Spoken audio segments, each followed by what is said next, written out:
હોટલવાળાની એવી સિક્રેટ રીત જેનાથી ઉપમા લાંબા સમય સુધી એકદમ સોફ્ટ અને પોચો રહે તેના માટે કડાઈમાં એક મોટી ચમચેલું ઘી અને 1 કપ જેટલા રવાને ધીમા ગેસ પર શેકી લઈએ. 5 થી 6 મિનિટ પછી રવો એકદમ સારી રીતે શેકાઈને ફૂલી ગયો છે અને તેનો દાણો છૂટો તૈયાર થયો છે. તેને પ્લેટમાં કાઢી લઈએ. કડાઈમાં થોડું તેલ અને ઘી એડ કરી દઈએ અને તેમાં 3 મોટી ચમચેલા સિંગદાણા અને 7 થી 8 કાજુના ટુકડા એડ કરીને તેને થોડા ફ્રાય કરી લઈએ. હવે તેને પ્લેટમાં કાઢી લઈએ અને હવે વઘારમાં રાઈ, ચણાની દાળ અને અડદની દાળ એડ કરીને ધીમા ગેસ પર દાળ ગોલ્ડન બ્રાઉન થાય ત્યાં સુધી તેને સાતરી લઈએ.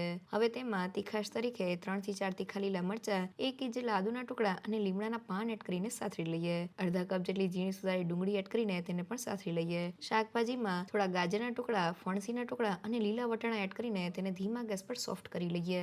શાકભાજી સતળાઈ ગયા છે. હવે જે વાટકીથી રવો લીધેલો હતો તે વાટકીના માપથી 1/2 વાટકી એટલે કે 2 વાટકીની ઉપર અડધી વાટકી જેટલું પાણી એડ કરી દઈએ અને હવે તેમાં અડધા કપ જેટલું દૂધ એડ કરી દઈએ અને તેને મિક્સ કરી લઈએ. તો હોટલમાં જ્યારે ઉપમાને ક્વોન્ટિટીમાં બનાવવામાં આવે છે ત્યારે પાણી સાથે થોડું દૂધ એડ કરવાથી ઉપમા લાંબા સમય સુધી એકદમ સોફ્ટ અને મોઇસ્ટ રહે છે.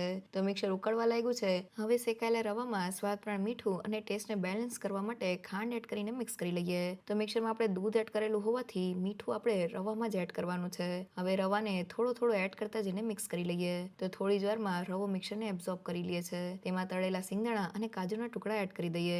1 ચમચેલું ઘી એડ કરીને ઢાંકીને ઉપમાને 5 મિનિટ માટે કૂક કરી લઈએ. 5 મિનિટ પછી આપણો એકદમ છૂટો ઉપમા તૈયાર થઈ ગયો છે. ગેસની ફ્લેમ બંધ કરીને તેમાં થોડો લીંબુનો રસ અને કોથમીરના પાન સ્પ્રિંકલ કરી લઈએ. એકવાર આ ટ્રીક સાથે ઉપમાને જરૂરથી ટ્રાય કરજો.